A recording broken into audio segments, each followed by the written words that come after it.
Welcome back, Pokemon trainers. Professor Chaz here. The lab coat's on back order, and now it's time for this week's Pokemon TCG live online match. So the Pokemon we're focusing on for this week's deck is something that I feel hasn't really gotten enough limelight on the channel. I've been sort of dancing around it using other Pokemon of the same species. This Pokemon is going to be Greninja from the BREAKpoint expansion. We're not going to use the base set Greninja with the Water Shuriken Ability. We're not going to go Break Evolution with this Greninja. I want to show off the Greninja itself just to show what it can do, because it has some pretty interesting attacks. Frogadier is kind of interesting as well.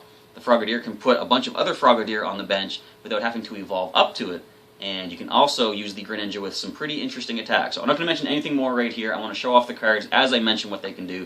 So let's get right into the deck building part of the video, and we'll see what I've assembled for this week's Pokemon TCG live online match. Alright, so the deck for this week's Pokemon TCG live online match, I've simply titled Greninja. The reason is we're going to try to focus on the Greninja from the BREAKpoint expansion. As I said, no abilities, no break evolution. We're just going to go with this basic Greninja with the first attack of Shadow Stitching for any energy for 40 damage, and until the end of your opponent's next turn, each Pokemon your opponent has in play, in their hand, or in their discard pile have no abilities. So it's kind of like Hex Maniac, except it won't hinder my own side, even though I'm not using abilities this week, as you'll see. But it's going to prevent them from using whatever beneficial abilities they might happen to have available to them. And Moonlight Slash is actually pretty good as well. It does 60, plus you may return a water energy from this Pokemon to your hand. Of course, you need one attached to be able to use this. If you do that, it does 20 more damage. The idea with this is, if this particular Greninja seems to be pretty close to fainting or getting knocked out, I can go ahead and use Moonlight Slash and retrieve that water energy back into hand. Therefore, I won't lose it. I'll still have it in hand, and I can give it to the next Greninja to continue doing that Moonlight Slash. Another thing I like about this Greninja, free retreat cost. I can pull it back at any time for free, send up something else to the active spot. So you'll see I've got 4 of these Greninja in the deck. What I'm really going to focus on first of all, though, is water duplicates from Frogadier. For a water energy, it says to search your deck for up to 3 Frogadier and put them onto your bench, and then shuffle your deck afterward. I really like moves like this because you're seeing like it's going to place Stage 1 Pokemon onto your bench. Now, technically, those are not considered basic because it doesn't say basic on this card. They are Stage 1. However, they are also not considered evolved Pokemon.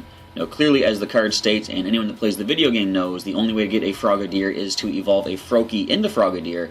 But the way this plays a card right to your bench, it's not considered an evolved Pokemon because it does not have a previous evolution underneath it. So anything that would actually target unevolved Pokemon would count for Frogadier.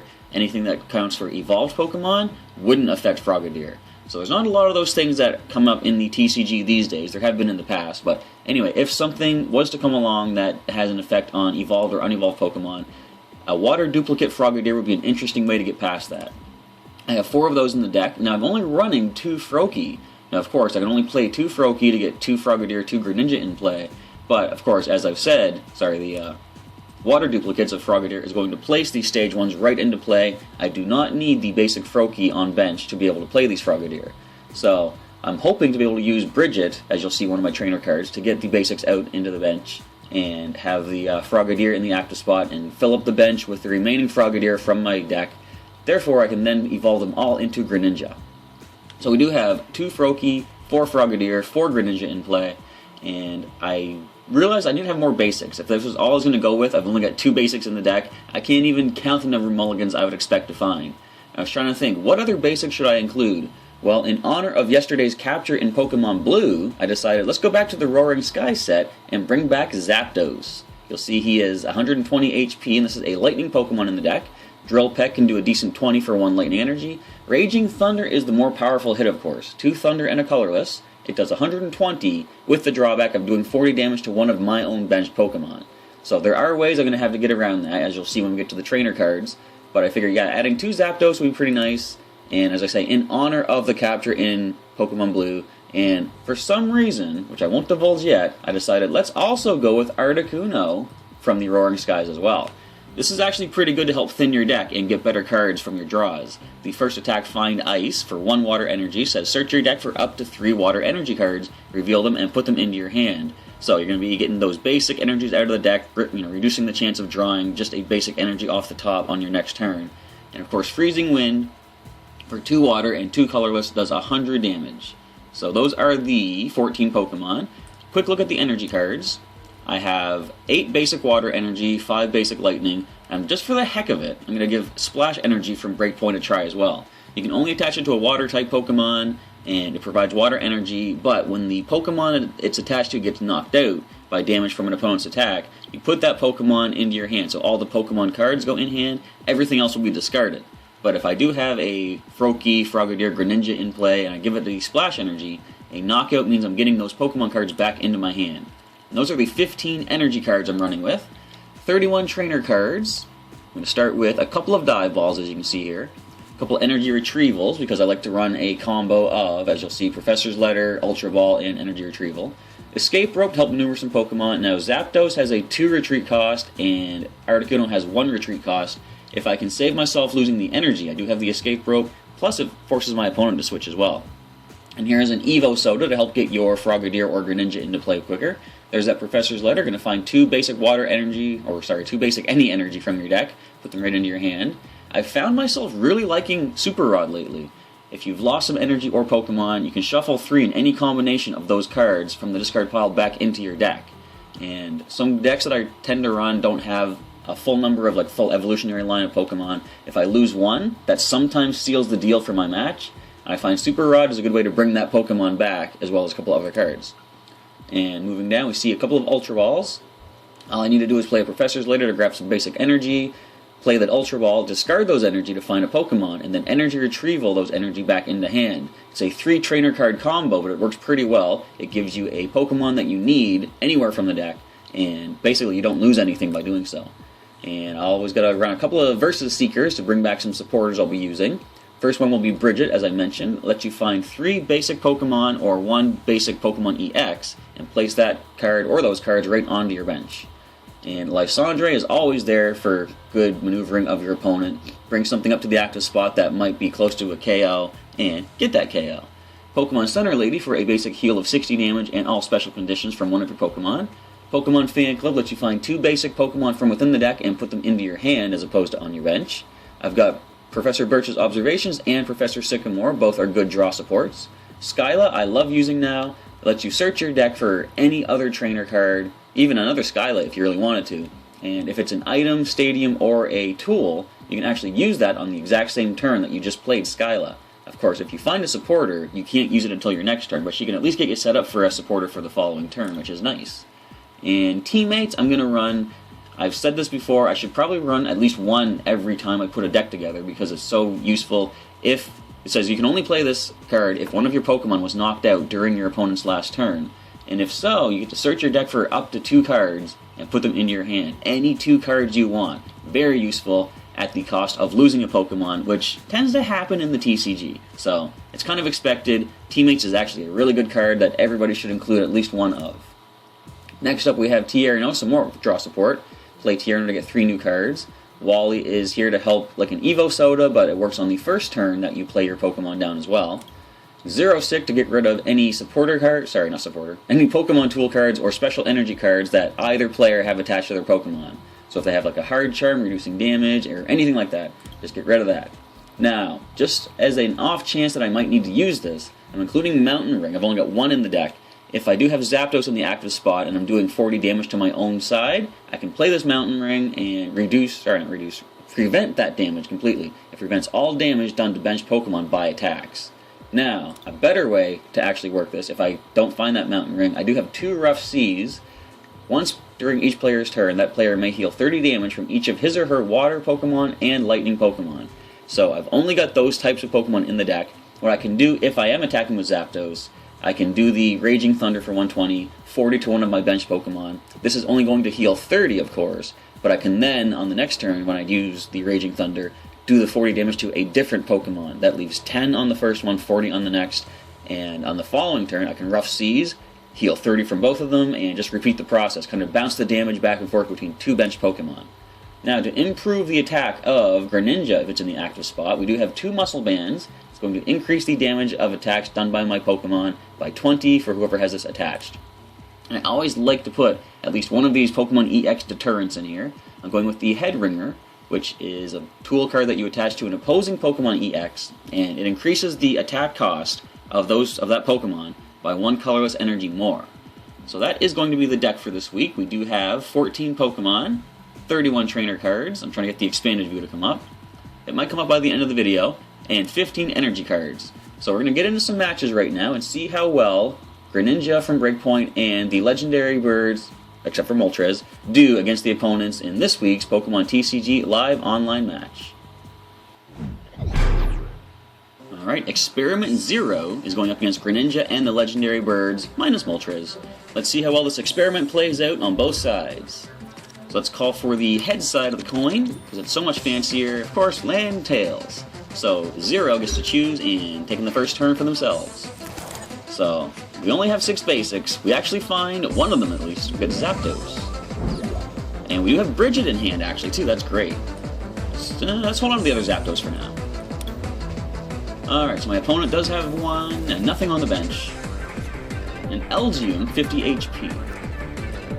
We could get a potentially quick knockout, but I'm sure they have access to get other Pokemon now, much like I do. So the Psych Up attack can do an additional 20 after using it the first time. Alright, so let's go ahead and get things rolling. We have Bridget, we're going to play that to get 3 basics out instead of 2, got just drew that fan club. Let's grab Articuno, and we only have 1 Froakie. Alright, we do need to get Water Energy, however, to be able to use the Water duplicates. So we're going to put this to the Zapdos. Let's thin the deck by grabbing a Frogadier right now. Can't play it, of course, until the next turn. But for the moment, we can go ahead and Drill Peck for a basic 20. And now my opponent takes their turn. Can they grab anything else to put into play? What would be really beneficial for me if I could somehow draw 2 cards and get the Escape Rope as well as a Water Energy. So the Psych Up does 10 for now, it's going to do 30 next turn. Let's go ahead and evolve into Frogadier. Now, I'm not going to play... I probably should play the Rough Seas now to heal this, but I'm going to wait. The most I can do per turn is 30 with this Elgyem. And I'll be able to stave off that damage once I play that Rough Seas. Yeah, go ahead. I'm going to...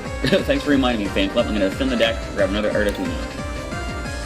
But I'm not going to play it just yet. I want to leave some space to get all these Frogadier in play, if and when I find a Water Energy and a way to switch out Zapdos. Another basic 20 damage. One more hit, and we will bring down the Elgyem. There is now an Esper on the bench. That's fine. So we're going to power that up. Alright, Psych Up. Now we're going to play that Rough Seas. Another Lightning Energy. Excellent. We're going to heal up 30 damage from our Lightning Pokemon. We'll give this to the Zapdos. Not necessarily powering up for the Raging Thunder, but if it happens, it happens. I'm actually just trying to get the retreat cost prepared. Alright, first prize is drawn. It's going to be... Yes, Basic Energy Acceleration here. Alright, do I have anything else to add to their bench? Because I can simply go for the knockout with the Raging Thunder. Ace Trainer! Alright, they were waiting to use that one. I'm going to shuffle both hands into the decks. The player of that card draws 6, the opponent only draws 3. Definitely slowing things down. Oh, we see an Aggron EX on the bench. Okay, excellent. Skyla, we do have access to our Professor's Letter once again. She's going to let us find a trainer card. And of course, the wise thing to do would be to power up the Zapdos, but I actually want to show off the Water duplicates. So I'm going to grab a couple of Water Energy. And we'll give this to the Frogadier. Once it decides to attach, and then I'm going to retreat the Zapdos and put Frogadier up, and go ahead and fire off the Water duplicates. So I'm not playing this as competitively as I really could, of course. There's only 2 in the deck, okay. But that's fine. But there, we currently have some Stage 1 Pokemon in play that are unevolved Pokemon. And the Aggron is powering up. So how much is this going to be able to do to us? Fighting Fury Belt. I want to get rid of that if possible. So they can keep scratching all they like. What I'm now going to do is evolve a couple of Frogadier into Greninja. Because the Water duplicates has worked its magic. So before they get that Aggron fully powered, I'm actually going to bring it to the active spot. Now let's go ahead and start a little cycle here. What I'm going to do is start using the Moonlight Slash and repeatedly return that water energy back to hand. We do 80, and just play that energy back next turn, continuously doing 80 damage to this. They could get the Steel Headbutt off and do 80 damage to me, except they only have another Metal Energy attached. They didn't get the double colorless. And you see a Scizor-EX is on the bench now. So we're going to go ahead and, once again, go for the powered up Moonlight Slash, returning that water energy back into hand. Another 80 damage being dished out to Aggron-EX. Even with the Fighting Fury belt, we are going to get the knockout with one more of those cycles. And we go for a possible 90 damage thanks to the Fighting Fury belt, unless they Mega Evolve it right now. Nope, there goes Meowstic on the bench. And there's the Steel Headbutt. They get Tail, only 60 damage, which we can heal half of that off with. So since we did get a couple Lightning Energy in hand, I'm actually going to start powering the Zapdos once more. And we're going to do the full damage of Moonlight Slash. How much does this have left on it? 100, sorry, it has looks like 80 left, I believe. I'm going to have to do the return energy. Getting the KO on Aggron-EX. So that's 2 prizes in hand now. There's the other Frogadier. And Meowstic, what can this one do? It can attach energy from the hand to bench Pokemon. And that's another one of those things. I always mention when it doesn't say basic energy. Mewtwo-EX, uh-oh, this could be a problem. But anyway, you can attach up to 2 special energy from hand using Meowstic's energy present, which is pretty interesting. In Max Elixir, look for the top 6 cards, and if a basic energy is found, attached to a basic Pokemon, such as Mewtwo-EX. Alright, Psyshot. We're slowly going to heal off some of that damage. There is Teammates, of course can't play that right now. I'm going to thin the deck by playing a Wally and getting another Greninja in play. To be able to actually do some damage, I am going to attach to the Greninja. Let's just go ahead and use a basic Moonlight Slash. No, you know what? I'm going to go Shadow Stitching, just in case they have any abilities up their sleeves. It's going to shut down their abilities. Next turn I can do the Moonlight Slash for the basic 60 and get the KO on Meowstic anyhow. And my Stadium's been discarded. I gotta lose 3 energy cards. I'm gonna lose the Frogadier and these 2 water energy. I do have energy retrieval if I need to bring it back. Another Side Shot for 40, so this Greninja's looking pretty close to going down, unfortunately. And Sycamore. What I'm gonna do is go ahead and play Sycamore. I do want the Teammates, but I do have 2 Versus Seekers in the deck. And there's one of them right there. But for the time being, let us... I don't need to really play the Ultra Ball. There's not much I need to play. I think I'm pretty good. In fact, no, you know what? Next turn I can Versus Seeker for Skylight and find my other Rough Sea Stadium. So I'm going to go ahead and Moonlight Slash. Since this Greninja is close to being KO'd, I'm going to bring that water energy back to hand. It also works well against the Mewtwo with the X-Ball attack as well, because it does more damage based on how much energy the target and the active Pokemon have. Actually, this isn't the X-Ball one. What am I thinking?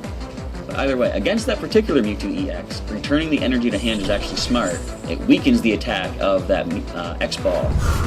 So a basic Shatter Shot for 30. Now, at this point, I think I'm going to go ahead and attach to the Zapdos. We're going to Versus Seeker for Skyla, as I said. In fact, I could... No, I didn't get anyone knocked out. I was thinking of going with the Teammates, but Skyla is the way to go. I'm going to play her and grab another Rough Seas, wherever it may be. I'm going to drop that down and start healing the Greninja, who has done so much good work thus far in the battle. If I can save it, I would like to do so. Now, that free retreat cost is awesome. Send up the Zapdos and go with the Raging Thunder. I'm going to hit Articuno. Sorry, Articuno, but you can take the hit. 120 to that Mewtwo-EX, 40 to my Water-type, which I can easily heal 30 of next turn. Now, there is a damage change option, which If they get a Psychic Energy, they're gonna knock out Zapdos. There we go. I didn't think of that. They're going to exchange all damage, which will knock out my Zapdos. Alright. I was not prepared for that. Anyhow, here's what we can do though. I'm going to go ahead and put a Water Energy to the Greninja. I'm going to Muscle Band it. Let us go ahead and heal up. I apologize, Zapdos. In fact, you know what? Zapdos, you're going back in the deck. That was my bad. I really should have seen that coming. You get to live once again within the deck. Alright, so we can go ahead and I think just basically go for the Moonlight Slash. We'll return that energy to hand. 100 damage. Now you can go ahead and damage change that to us if you want. I'm going to do it again to you next turn though. And we see the Nervous Seed ability Trevenant. Muscle Band added to Mewtwo. They can do... I'm going to do 100 though. Now, I don't want to heal this Greninja. The reason being, if they exchange damage, then they're going to take less. So I'm going to start powering up this Greninja here. I am going to heal that. I want to heal the rest of the team now that I think about it. And we can easily get rid of their own Muscle Band for whatever good it's going to do, but either way, let's go ahead and... I didn't give energy to this, but I can retreat it into this one for free. Now let's go for the Moonlight Slash. I'm not going to return it. Because I can just easily keep putting that damage back onto my side. This is an interesting setup. I gotta think how to deal with this. Because they can keep putting that damage onto us. What I actually need to do is let one of my Greninja fall. Yeah, I'm not going to heal this turn. I'm going to attach to the Greninja. I am going to draw some more cards thanks to Tiernan up here. Zapdos is back, everybody. Down to the bench you go. I'm going to go ahead and do the Moonlight Slash, returning the energy. Because even if they do the damage change now, they're not knocking out my Greninja, and they're taking 80 back in return. Of course, I could go for the Shatter Shot for 60 and knock out Greninja, but then my next Greninja can come up and get the KO.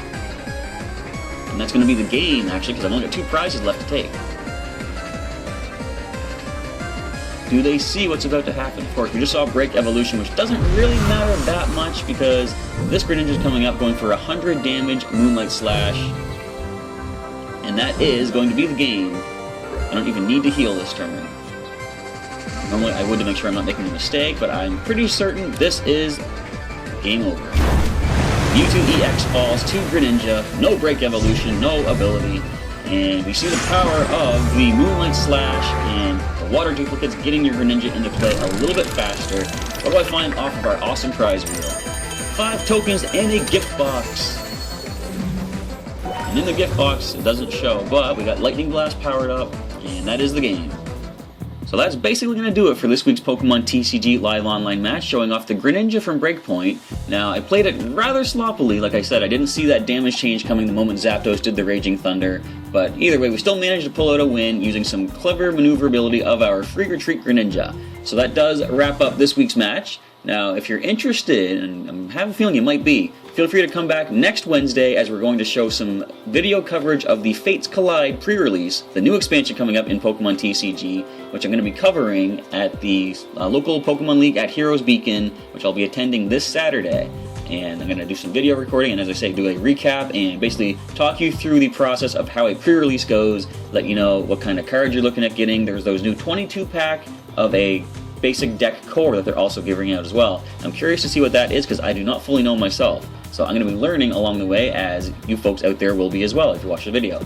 So again, like I say, that's next Wednesday, but for the rest of the channel for this week, feel free to come on back tomorrow for the next episode of Pokemon Blue for this week as we continue from Fuchsia City, heading down towards Seafoam Island. With all that being said, we're going to end off this week's Pokemon TCG live online match video. I want to say thank you for checking out this video, everybody, and if you have any comments on the deck or the actual match that played out today, leave me a comment down below and let me know what you think. I'd like to hear from you. Alright, with all that, we're finishing up. I want to say thanks once again for checking out the video, and I'll catch you next time.